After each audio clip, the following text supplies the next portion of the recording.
अस्सलाम वालेकुम, good morning Waseb. मेरा वसेब सोना वसेब, क्या हाल है? मैं तो तुहाडी अपनी होस्ट शाने जैनब। कल मेरे को मेरे मेहमान ने आखे कि जैनब तुसा पूरे शो च अपना ना ही नहीं दसिया। मैं क्या गलती थी कि सही मैं अगले दी पहली गलती अपनी दुरुस्त करे था। तो ई तो बाद अज पहले तो मैं सैलीब्रेट करें दी पे अज आप भी तो तुआकू भी आखे सा कि तुसा सारे भी करो, तालीम को फ़रोग दो। अज सारा तालीम दा आलमी डी है, क्योंकि बाशऊर कौम असा हिसे असा शऊर हासिल करना है। असा अगर कोई शय सीखनी है, क्योंकि इलम हासिल करना क्या होंदे, इलम हासिल करना नाज़रीन ये शय है कि तुसा कई शय की तहकीक करें दे पेवे, कई गाल की तहकीक करें दे पेवे, ऊँ तो ई हद तक तहकीक करें देवे कि उनका यकीन आ वने, उनको तालीम अखे वेंदे। तो यकीन सोहना लफ्ज़ है ना, यकीन। यकीन अल्लाह की ज़ात ते, प्यारे रसूल ते, नबी ते, ऊँ तो बाद खुदारा अपने उत्ते भी करो।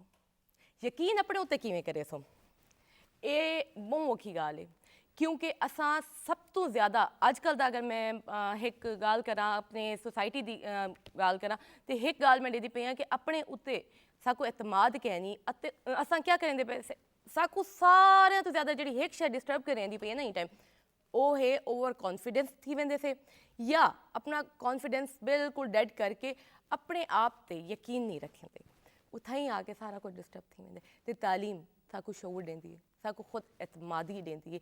तालीम सारी ज़िंदगी इतनी ही ज़रूरी है जितना हर कामयाब इंसान की। कामयाबी ये नहीं कि तुसा कोई बहुत वड्डी शय बन वञो, एक अच्छा इंसान बन वञो, वो सब कुछ थी सकता है। तालीम हासिल करो लेकिन समझ के, कोई शय भी सीखो समझ के, डिग्री हासिल नहीं करनी, बस इतना जहा। तो अज की सोहनी गल अज की जी मेरी गाल है, अज अगर मैं आखा तो मैं डिस्कस करके करें दी पई हाँ कि मैं कोई डू नहीं थी कि अपने उत्ते कोई चेंज क्या नहीं किया, मैं कोई शय ऐड क्या नहीं की। मदद का असा कल आख्या से तुसा की उसे और मैं ही की है, लेकिन मैं मदद अपनी की है, क्योंकि मैं अपनी सलाह सब तो पहले करें दियाँ, अपने आप को सही गलत अपनी मदद आप पहले करें दियाँ, बल कहीं बैदी करें दियाँ, क्योंकि इंसान दे विच अपना एहसास हो से तो हर कहीं का एहसास थी वैसे। अपने माँ प्यो का एहसास भी साकू ऊँ टाइम थी से। अपना ख्याल रखो, अपने नाल एक ज्यादती ना करो, है गुस्सा। गुस्सा करके जितना तुसा अपना नुकसान करें देवे ना,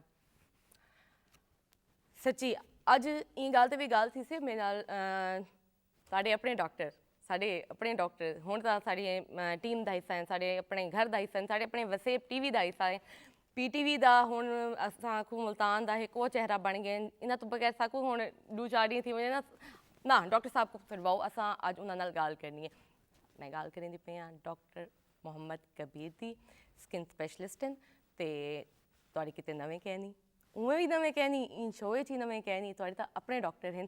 पहले इन्हां नाल गाल करे सूँ, वल इन्हां को अपनी ई गाल दे विच शामिल करे सूँ। अस्सलाम वालेकुम सर।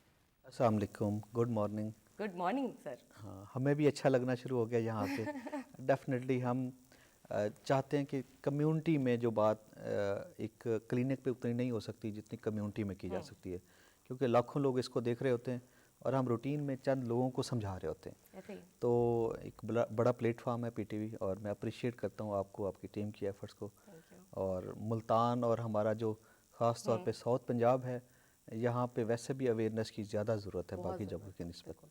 सर यहाँ पे देखा जाए ना, अगर बाकी सारी हम बेल्ट की बात करें तो आई थिंक सो यहाँ पे स्टडी के पॉइंट ऑफ व्यू से बहुत ज़्यादा आपको सही इंटेलिजेंट स्टूडेंट्स मिलेंगे। यहाँ पे आपको ऐसे ऐसे लोग मिलेंगे जिनके पास वसाइल नहीं थे, लेकिन उन्होंने उससे बढ़कर तालीम को हासिल किया और बड़ी मेहनत, मैं कहती हूँ मजदूरी करके उन्होंने अपनी फीसेस पे करके और अपने आप को बाइलम और बाशऊर इंसान बनाया, बेहतरीन इंसान बनाया। हम अपनी जो कॉलेज लाइफ है ना, इसमें हम डिस्कस करते थे कि साउथ पंजाब, ख़ास तौर पे जो तौंसा का इलाका है या कोटद्दू का इलाका है या मुजफ्फरगढ़ का, ब्यूरोक्रेसी में बेतहाशा हज़ारों लोग हैं जो ब्यूरोक्रेसी बिल्कुल में। हकीकत। तो लेकिन हम हमेशा एक ही रिक्वेस्ट करते थे अपने दोस्तों को भी, और लास्ट टाइम भी हम ये बात कर रहे थे कि अपने इलाके को ओन करना। अपने कि आप एक गांव से या एक शहर से आप गए हैं, एक बड़े से बड़े ऑफिसर बन गए हैं, आपके पास अख्तियारात हैं, तो कम से कम कोशिश करें कि उसको डिलीवर करने की, उसको ओन करने की कोशिश करें वहाँ के लोगों को। बिल्कुल तो बिल्कुल। पढ़ के फिर आप अपनी लाइफ जब सेट करते हैं और आपके साथ वो जुड़े हुए लोग जिनकी उम्मीदें अगर उनकी लाइफ सेट नहीं होती या उनके लिए फैसिलिटेशन नहीं होती, तो कम से कम उनका गिला जो है वो आपने लास्ट टाइम भी बताया था कि आप अपने शहर के लिए, अपने इलाके के लिए जो कुछ कर रहे हैं, और अब आप अपने वसेब से जो मोहब्बत का इजहार कर रहे हैं, जो उनके हमारे इस प्रोग्राम में आके हेल्प करें, ये भी मैं जितना शुक्रिया अदा करूं सर आपका कम है। और सर आज अपने टॉपिक पे आने से पहले मैं चूँकि आपसे पहले भी डिस्कस कर रही थी और आप ही ने ये बात की कि गुस्सा और टेंशन और अपने साथ जो हम ये जुल्म और ज़्यादती करते हैं, इसका हमारे लिए, हमारी ब्यूटी, खासकर मैं स्किन कहूँ तो फिर शायद वो इतना कानों में ना पड़े, हमारी ब्यूटी के लिए कितना नुकसानदेह है। मैं उससे पहले एक प्रोग्राम से पहले बात कर रहा था ना कि मेरा अच्छा खासा इदारा है, यानी स्टाफ है मेरा, डॉक्टर्स हैं उसमें या नॉन डॉक्टर्स हैं, तो गलतियां सारे करते रहते हैं। मैं भी ज़िंदगी में गलती करता हूं, तो मैंने कभी रिएक्ट नहीं किया उसके ऊपर, हमेशा अपने ऑफिस में बुला के उनको समझा देता हूँ। तो हर इंसान में इस्लाह की गुंजाइश होती है। फॉर एग्जांपल हम ड्राइव कर रहे होते हैं ना, तो गाड़ी कहीं ना कहीं से आके कोई हारन देगा, कोई चीज़ करेगा तो मेरे ख्याल में उस चीज़ को आप इग्नोर करें, बजाय उनको इशारे करें और चीज़ें करें और अपना भी टेम्परेचर हाई करें। तो ये हार्मोन्स इससे जो आपके डेवलप होते हैं ना आपके मूड के साथ, वो गुस्से वाला मूड है उसके हार्मोन और है, अगर आपका रिलैक्स मूड है तो उसके हार्मोन और है। तो वो हार्मोन्स आपकी पर्सनैलिटी के ऊपर इफेक्ट कर रहे होते हैं। तो जो लोग रिलैक्स रहते हैं, हैप्पी रहते हैं, अपनी गुस्से को कंट्रोल में रखते हैं, उनके चेहरे पे बड़ा इत्मीनान और खुशी सी होती है, बिल्कुल जैसे आपकी है। जी।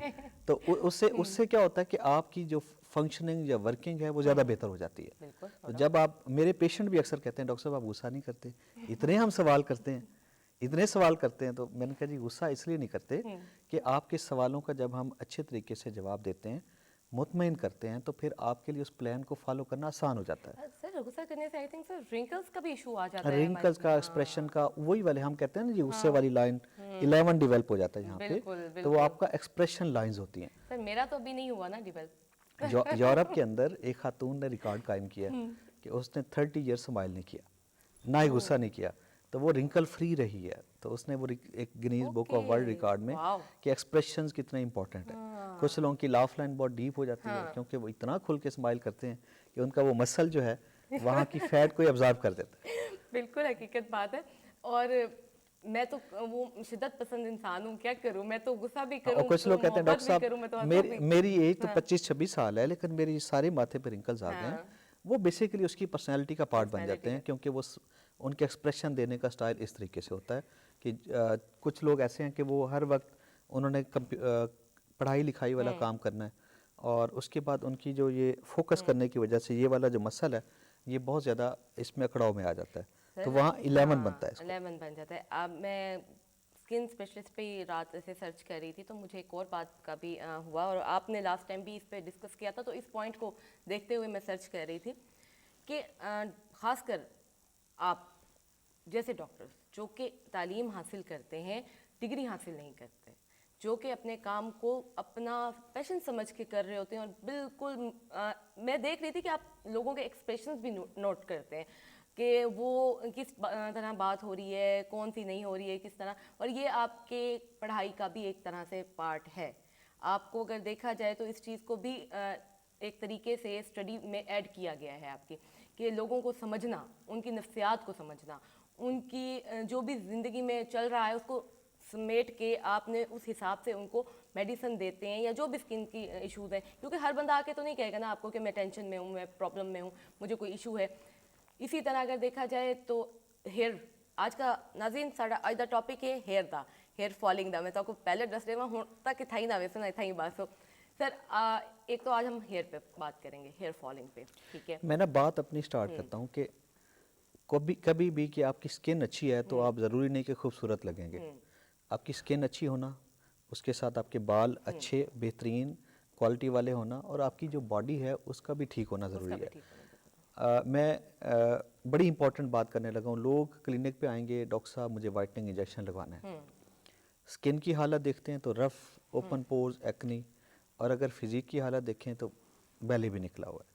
तो हम उनको कहते हैं कि पेट आपको पहले अपनी स्किन क्वालिटी अच्छी करनी चाहिए, अपनी फिजिक चेंज करनी चाहिए, क्योंकि तीनों चीज़ें मिलके आपकी एक पर्सनैलिटी डेवलप करते हैं। फिर जब आप बोलते हैं तो आपकी पर्सनैलिटी का वहाँ से आइडिया होता है कि आप कितने इंटेलेक्चुअल हैं, कितने आप क्वालिफाइड हैं, कितने समझदार हैं। यानी आपकी लैंग्वेज या आपका वर्ड्स, आपकी चीज़ें, सब चीज़ें एक कम्बिनेशन होता है। तो मेरी कोशिश ये होती है, क्योंकि मेरे क्लिनिक पे मैंने ये सहूलत भी ये रखी हुई है जैसे डॉक्टर कासिम आपके पास आए थे, ओबेसिटी का सारा वो डिपार्टमेंट मैनेज करते हैं, क्योंकि फीमेल्स के अंदर ये प्रॉब्लम्स हैं कि शादी है, प्रेगनेंसी हुई, उसके बाद 2-3 बेबीज़ हुए, फिर बेली उनका साइज़ और स्किन भी लूज़ हो जाती है, और इसके साथ साथ फीमेल में हार्मोनल इश्यूज जो आजकल की डाइट की वजह से आ रहे हैं, तो उनकी वजह से एक्नी और हेयर फॉल दोनों चीज़ें जुड़ी हुई हैं। तो अक्सर आप सुनेंगे जी वो देखिए मेल में तो गंजपन था ना पहले, अब फीमेल में भी आ रहा है। सच बात है। अब अगर देखा जाए यंग लड़के यानी कि टीन एजेड बच्चों के भी हेयर फॉलिंग की बेहद बुरी हालत है। एक तो जेनेटिक का पार्ट है कि दादा और वालिद या नाना और दादा इनमें कोई गंजपन था और आप में भी आ गया।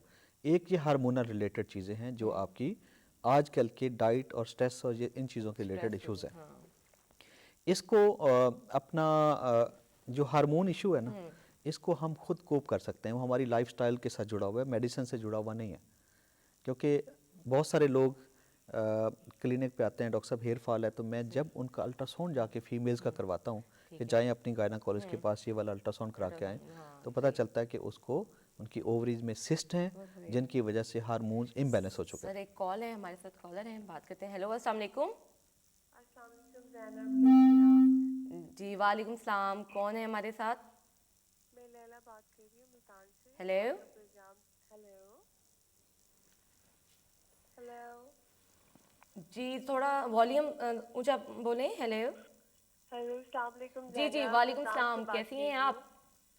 जी जी, मैं लैला बात कर रही हूँ मुल्तान से। कैसी हैं आप? मैं ठीक ठाक। लैला, आप कैसी हैं? ठीक ठाक हैं? प्रोग्राम देख रही हैं? जी हाँ, मैं आपका बड़ा रेगुलर प्रोग्राम देखती हूँ, बहुत प्यारी लगती हैं और आप लोगों का प्रोग्राम भी बहुत अच्छा है माशाल्लाह। थैंक यू, बहुत बहुत शुक्रिया। क्या पूछना चाहेंगी आज डॉक्टर साहब से? मैं डॉक्टर कबीर से बात करना चाहती थी। जी जी जी अस्सलाम एक्चुअली वालेकुम। मुझे अस्सलाम वालेकुम सर। सर कैसे हैं आप? जी थैंक यू वेरी मच। सुबह सुबह आप जाग रहे हैं, ये बड़ी बात है। सर मैं बहुत रेगुलर प्रोग्राम देखती हूँ और स्पेशल जब आपने आना हो तो फिर भी इंतजार होता है कि कोई ना कोई हमारे मसले हल होते हैं आपको आपसे कुछ बात करके। चलें, थैंक यू वेरी मच, शुक्रिया।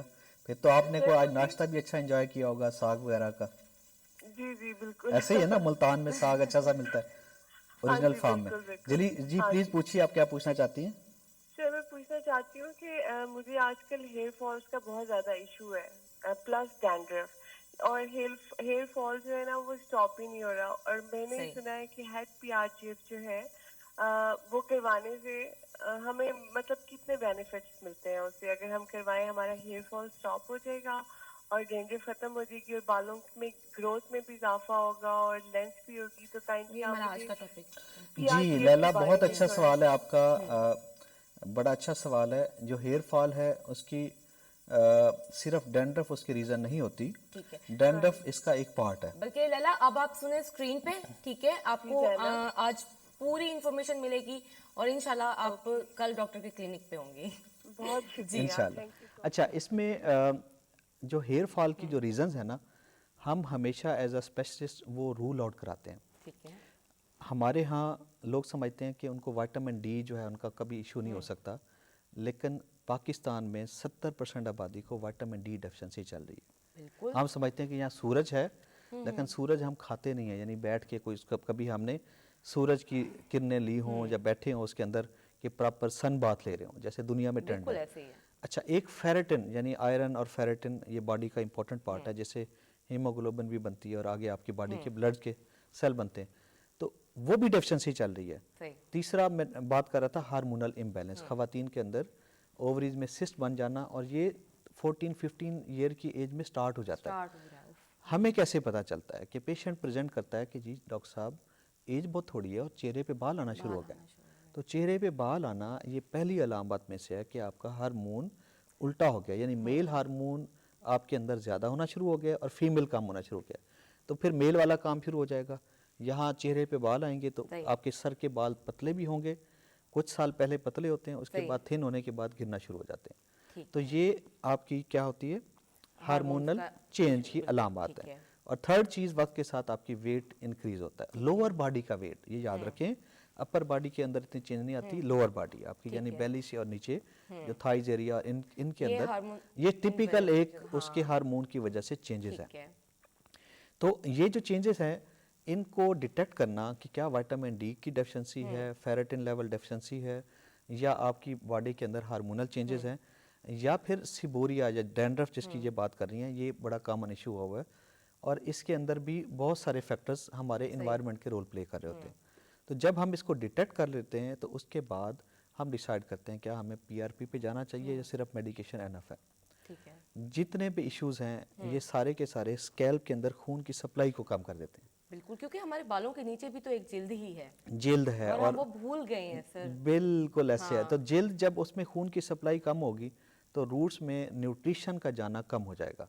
तो जो पीआरपी है ये जदीद दौर की एक बड़ी नेमत, ऐसे समझें कि दैट इज़ अमेजिंग टेक्नोलॉजी जो अल्लाह ने आपके ब्लड के अंदर जो प्लेटलेट्स रखे हैं उनमें ग्रोथ फैक्टर रखती है। ओके, तो ये ना कि सिर्फ बालों के लिए, इवन आपका फेस, इवन आपके एक्नी और स्कार्स, इवन आपकी जो हैंड पे रिंकलिंग स्टार्ट हो जाती है, जो एजिंग के साइंस एजिंग के हैं। signs कुछ लोग जो है अपने आप को वो उनको बड़ा बुरा लगता है कि हमारे, इवन मैं अपने क्लिनिक पे देखता हूँ कि अब मैंने अपने स्टाफ को ये कह दिया है कि किसी भी पेशेंट को आंटी नहीं कहना, अंकल नहीं कहना। वैसे सीरियसली भाई नहीं मेरी कहना एक पेशेंट है, चाहिए। उनकी एज 60 ईयर है, तो उसने जिसने मुझे रिकमेंड किया, ने कहा डॉक्टर साहब मिस आ रही हैं, नाम उन्होंने बताया, आपने ना उनको मिस कहना है, ना मैडम कहना है, ना ही आंटी कहना है। हाँ सही तो है, आपने उनका नाम, भला उनकी ये 62 ईयर है, ओके। नाम के साथ बुलाना है, क्योंकि फीलिंग ऑफ एज, यानी किसी को भी ये अच्छा नहीं लगता कि वो एजेड हो रहा है, उसको बिल्कुल। बुढ़ापा आ रहा है या चीज़ें आ रही हैं फीमेल को बिल्कुल भी नहीं अच्छा लगता। फीमेल को और हाँ, अच्छा। तो मैं भी इसलिए देखती पाबंदी है, हूँ। हम नहीं कहते कि स्टाफ हमारा कोई किसी को आंटी ना कहे। बहुत, ये भी मिस एक कहें, खुशाइन मैडम बात कहें। है, खुशाइन बात है। देखिए किसी को उसके किसी भी चीज़ का एहसास कराना जो वो नापसंद करता हो। बिल्कुल ऐसे, हाँ, और क्योंकि अल्लाह की वो तरफ से दिया हुआ वो है। आपके पास आ ही से रहे हैं ना कि आप वो अपनी फिगर्स को, अपने फेस को, अपनी लुक्स को बेहतर रखें। हमारे पास एक और कॉलर आए हैं सर, ले लेते हैं। हेलो, अस्सलाम वालेकुम। हेलो, हेलो, अस्सलाम वालेकुम। ट्रांसफर करो। अस्सलाम वालेकुम। जी सर, क्या हाल है, कौन बात कर रहे हैं? अस्सलामुअलैकुम जी, आसिम बात कर रहा हूँ भावलपुर से। क्या हाल चाल है? मैं ठीक ठाक, आप बताएं, ठीक ठाक जी, है? माशाल्लाह माशाल्लाह, आपका शो बहुत अच्छा जा रहा है। शुक्रिया। तो आज डॉक्टर साहब आए हुए हैं, डॉक्टर कबीर साहब, जी, जी। माशाल्लाह बड़ी अच्छी बातें हो रही हैं। तो मसला तो ये तकरीबन हर दूसरे बंदे का है, हेयर फॉल और डैंड्रफ। बिल्कुल। तो इसके लिए खवातीन के साथ साथ मर्दों को भी कोई टिप दे दें। क्या करें? तो उनके भी बाल बहुत वो फारगुल बाल होते हैं। बिल्कुल देंगे, बिल्कुल देंगे। हाँ जी। अच्छा, मेरे आपका क्लिनिक का जो ऊपर वाला तो पोर्शन है आपका आजकल फुल हुआ होता है बहुत मेल्स के साथ। ओके।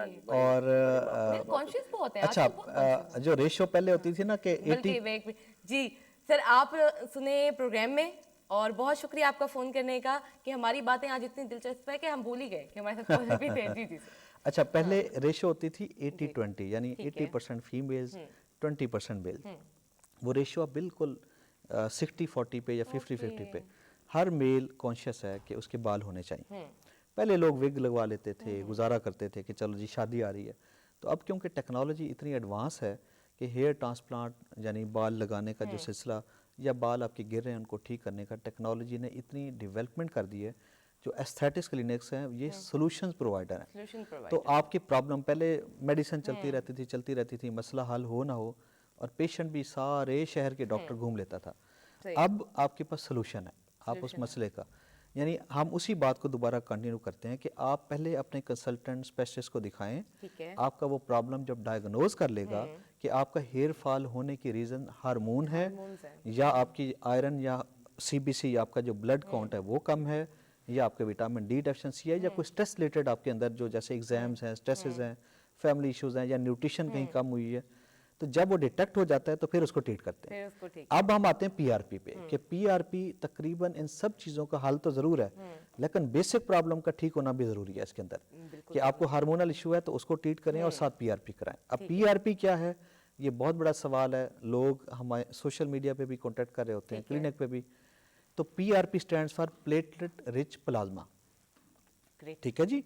तो लोग समझते हैं कि वाइट सेल नहीं, अल्लाह ने ब्लड में वाइट सेल भी रखे जी हैं, बिल्कुल इसके अलावा प्लेटलेट्स भी रखे हैं, बिल्कुल। और रेड ब्लड सेल भी रखे हैं। रेड ब्लड तो हम इसमें प्लेटलेट्स एक्सट्रैक्ट करते हैं। प्लेटलेट्स की तादाद को कंसंट्रेट करके ठीक है। इतना ज़्यादा कराया जाता है कि उनमें जो पड़े ग्रोथ फैक्टर रिलीज होके वो रीजनरेशन करा सके। ओके। तो लास्ट टाइम हम बात कर रहे थे ना कि स्किन पे स्क्रैच पड़े तो स्किन रीजनरेट कर जाती है। तो ये मतलब सेम ही आप क्लाइंट से करते हैं उसके ही ब्लड से? बिल्कुल, इसलिए ये 100% सेफ है कि आपके अपने ब्लड को एक्सट्रैक्ट करते हैं। कोई बहुत ज़्यादा कोई खून की बोतलें नहीं निकालनी होती, कोई 10 ml 20 ml 30 ml एक सिरिंज लेके उसके अंदर से प्लेटलेट्स को कंसंट्रेट करते हैं। ओके। जब वो एक पॉइंट पे इंजेक्ट किया जाता है तो उसके अंदर से ग्रोथ फैक्टर रिलीज होके और ये वहाँ इसका रीजनरेशन process, करा सर, थोड़ा देते सा हैं। प्रोसेस बता सकते हैं आप? तकरीबन 25 to 30 मिनट का है। प्रोसेस होता है इसका लेबॉरेटरी का। वो एक्सपर्ट्स होते हैं जो बायोटेक्नोलॉजी वाले, वो बैठ के उसको लैब के थ्रू। इनके पेनलेस ही हम इसको कंसीडर करेंगे? हाँ, देखिए एक प्रोसेस है कि ब्लड सैंपल लिया, लेबॉरेटरी में प्रेपरेशन हुई, ग्रोथ फैक्टर्स आपके पास और प्लेटलेट्स आ गए। अब एक पीआरपी है, एक पीआरजीएफ है। पीआरजीएफ थोड़ा सा, मैं अक्सर अपने पेशेंट्स को कह रहा होता हूँ कि जी पीआरपी और पीआरजीएफ में फ़र्क क्या है। तो मैं कहता हूँ जी पीआरपी इज़ अ मेहरान और जो पीआरजीएफ है वो होंडा सिविक है। तो आप, क्योंकि एक्सपेंसिव भी पड़ती है और लेकिन क्योंकि पीआरपी में हमने प्लेटलेट्स लिए थे और पीआरजीएफ में प्लेटलेट्स के अंदर से ग्रोथ फैक्टर पहले से एक्सट्रैक्ट कर लेते हैं। ओके। वो एडवांस प्रोसेस है, प्लेटलेट्स को एक्टिवेट कर दिया जाता है। तो जब ग्रोथ फैक्टर्स आपके पास हैं तो वो आप बॉडी में कहीं भी चाहते हैं, फॉर एग्जांपल बर्न का बहुत बड़ा इशू है, स्कार का बड़ा इशू है, लोगों को ट्रॉमा होता है, फेस पे कट्स पड़ जाते हैं, तो हम पीआरपी या पीआरजीएफ के थ्रू वो रीजनरेट कर देते हैं। सही। अच्छा सर, इसी में ऐड करें, क्योंकि मुझे एक बड़ी बात अहम याद आ रही है कि गर्ल्स अगर देखी जाए तो आजकल खवातीन का ये बहुत इशू है, फ्रंट के जो हमारे फोरहेड के हेयर्स कम होते हैं, बाकी सारे सही होंगे लेकिन फ्रंट की लाइन। इसे हम कहते हैं hairline regression. Hairline regression की भी बहुत सारी रीजंस हैं। कुछ खवातीन को या बच्चियों को बचपन से पोनी खींच के लगाने की आदत होती है, तो एक रिट्रैक्शन एलोपेशिया आ जाता है। पोनी खींचती रहती है, फ्रंट से बाल ले जाती है। तो हम अक्सर फैमिलीज को समझाते हैं कि आप इस बच्चे की अभी से आदत ना डालें कि इतनी टाइट पोनी उसको लगाना शुरू करें। जब वो उसको, हम ये बात जब बड़ी होती है ना तो उसको हेयर का रिग्रेशन का पता चलता है, तो फिर जो पोनी वो रिलैक्स भी करें तो उसको वो रिलैक्स नहीं, खुद नहीं होती, वो कुछ दिन घंटे बाद खुद ही खींच देंगे क्योंकि वो आदत बन चुकी होती है। तो एक तो पोनी खींच के लगाना फीमेल में ये बहुत बड़ा इशू है, रिट्रैक्शन एलोपेशिया आ रहा है। दूसरा, same hormonal issues, androgenic alopecia, hormonal related alopecia. तो सबसे पहले वो आपकी फ्रंट हेयर लाइन या कॉर्नर वहाँ से रिग्रेस होते हैं। सर, भरपूर तरीके से ना हम आज कर रहे हैं, जिस तरह आप पीआरपी पे ही बात कर रहे हैं, मैं इस टाइम ना कोई और क्वेश्चन करना ही नहीं चाहती, क्योंकि ये वाली इन्फॉर्मेशन जो है ये पूरी सही तरह हम दे सकें। बिल्कुल क्योंकि सही है। एक चीज़ पे अब हम बात कर रहे हैं उसी की डिटेल में, क्योंकि टाइम हमारे पास इतना ही है, इसी से रिलेटेड आप जो बात भी इसमें ऐड करना चाहते हैं जी, तो अब करें। पीआरपी कितने सेशन होने चाहिए इस वेरी इंपॉर्टेंट। आपका डॉक्टर डिटेक्ट करता है प्रॉब्लम और उसके मुताबिक हेयर की कंडीशन कि पीआरपी के सेशन मिनिमम 3 स्टेप्स होने चाहिए, ओके। महीने के गैप पे या 21 डेज के गैप पे। तो उससे आपकी नॉर्मल ब्लड जो वेसल्स थी दोबारा से रीस्टोर हो जाती हैं क्योंकि रीजनरेशन हो गई। उससे न्यूट्रिशन आपकी बालों की ठीक होती है और ऑटोमेटिकली वो बाल दोबारा से, हेयर फॉल भी रुकता है आपका, उसके बाद थिक भी होते हैं, वॉल्यूम भी अचीव होता है और ऑटोमेटिकली आप दोबारा से उस हालत में आ जाते हैं। ठीक है। तो फिर जिन लोगों में हार्मोनल इश्यूज ट्रीट नहीं हो रहे, हम उनको समझाते हैं कि आप कभी साल बाद, 1.5 साल बाद उसको रिपीट एक सेशन करा लिया करें ताकि मेंटेन कर सकें। तो ये कितनी बड़ी नेमत है कि आप इसको मेडिसिन, आपकी जो सीरम, आप चीज़ें, उन सब चीज़ों को इसके साथ कंपेयर ही नहीं कर सकते। नहीं कर सकते। उनमें रीजनरेशन की सलाहियत नहीं है। तो पीआरपी के अंदर वो रीजनरेशन की सलाहियत है। सर बहुत शुक्रिया। पुराने ज़माने में जब किसी को इंजरी होती थी तो उसका अपना ब्लड लेके उसके ऊपर ये स्प्रिंकल safe कर है देते सर, थे, हाँ, तो वो 100% उससे उनकी रीजनरेशन तेज होती थी। तो अभी भी आप देखें किसी को शुगर हो तो उसका डायबिटिक फुट बनना शुरू हो जाता है क्योंकि वहाँ खून की नालियाँ शुगर की वजह से बंद होना शुरू हो जाती हैं। जब वो बंद होती हैं, ब्लॉक होती हैं, तो वो जख्म पे ठीक नहीं हो रहा होता, तो उसको भी रीजनरेट करने के लिए पीआरपी होती है। पीआरपी होती है। सर ये आज जो हमें इंफॉर्मेशन आपसे मिली है ये बहुत शुक्रिया आपका, क्योंकि बात तो और भी करनी थी लेकिन नेक्स्ट हम अभी से बता देते हैं ताकि हमारी आवाम, हमारा वसीब हमारा इंतजार करे। बिल्कुल ठीक है। नेक्स्ट सर हम अपने फीचर पे आएंगे, जितने भी हमारे फीचर्स हैं हमारे चेहरे के ऊपर, हमारा नोज़ है, हमारी आईज़ हैं, हमारे लिप्स हैं, इनकी लिफ्टिंग पे आएंगे हम। आप वादा करके हमसे अच्छा, करें, इंशाल्लाह। इस पे अच्छा, हम जो बात करेंगे। डैंड्रफ है ना, आखिरी बात करते हैं कि डैंड्रफ को कोप करने के लिए अब मार्केट के अंदर मेडिकेटेड शैम्पूज अवेलेबल है। लोग ना ऑयलिंग करते रहते हैं, ऑयल को निकालने के लिए फिर अपने डबल सोप लगाएंगे, डबल शैम्पू लगाएंगे, और हेयर फॉल पहले से चल रहा था और डैंड्रफ को ट्रीट करने के लिए ऑयल थप लेते हैं। तो यानी एक उसमें चीज़ और भी सर, ऑयल के मतलब शैम्पू के बाद कंडीशनर को भी इसमें ऐड कीजिएगा और मास्क को भी, ये हमारे लिए, ताकि पूरा हाँ पैकेज हम बिल्कुल। बता दें। तो इसको ट्रीट करने का जो तरीका है वो मेडिकेटेड शैम्पू, जिसमें कलिम्बाजोल एक साल्ट होता है और वो 100% इफेक्टिव है। ठीक है। अब रूटीन वाले शैम्पू में थोड़ा सा मेडिकेटेड शैम्पू मिक्स करें और लगाएं लगाएं। और आप डैंड्रफ से बिल्कुल फ्री रहेंगे। ठीक है, बिल्कुल सर। ये हमारी ना बड़ा कम टाइम है हमारे लिए, हमें तो आप पूरा एक दिन दें, हम इंशाल्लाह। इस पे तफसील से बात करना चाहेंगे। और नेक्स्ट मैं अभी से अपने प्यारे वसेब को बताना चाहूँगी कि हम नेक्स्ट जो करेंगे वो हम अपने फेशियल जितने भी हमारे फीचर्स हैं हमारे फेस पे, एस्थेटिक प्रोसीजर्स उस पे हम बात करेंगे, उसकी लिफ्टिंग पे बात करेंगे और सर आप बिल्कुल हमें ठीक है। डिटेल के साथ उस पर समझाएंगे और बताएंगे। इंशाल्लाह। आपका बहुत शुक्रिया, चल आप आए थैंक यू वेरी हैं मच। और नेक्स्ट भी हम आपको बहुत जल्दी आने के लिए इनवाइट करने वाले हैं। इंशाल्लाह। ठीक है, थैंक यू वेरी मच जी और खुश रहें और थैंक यू। थैंक यू जी। नाजरीन, गिंदे पे से एक छोटी जी ब्रेक तो बाद वल आके मिलसूं तो थई ना वेसो थई बैठे रासो साढ़े नाल एक नवे मेहमान हो से अज साड़ी गाल थी से तालीम ते साढ़े मेहमान दे नाल।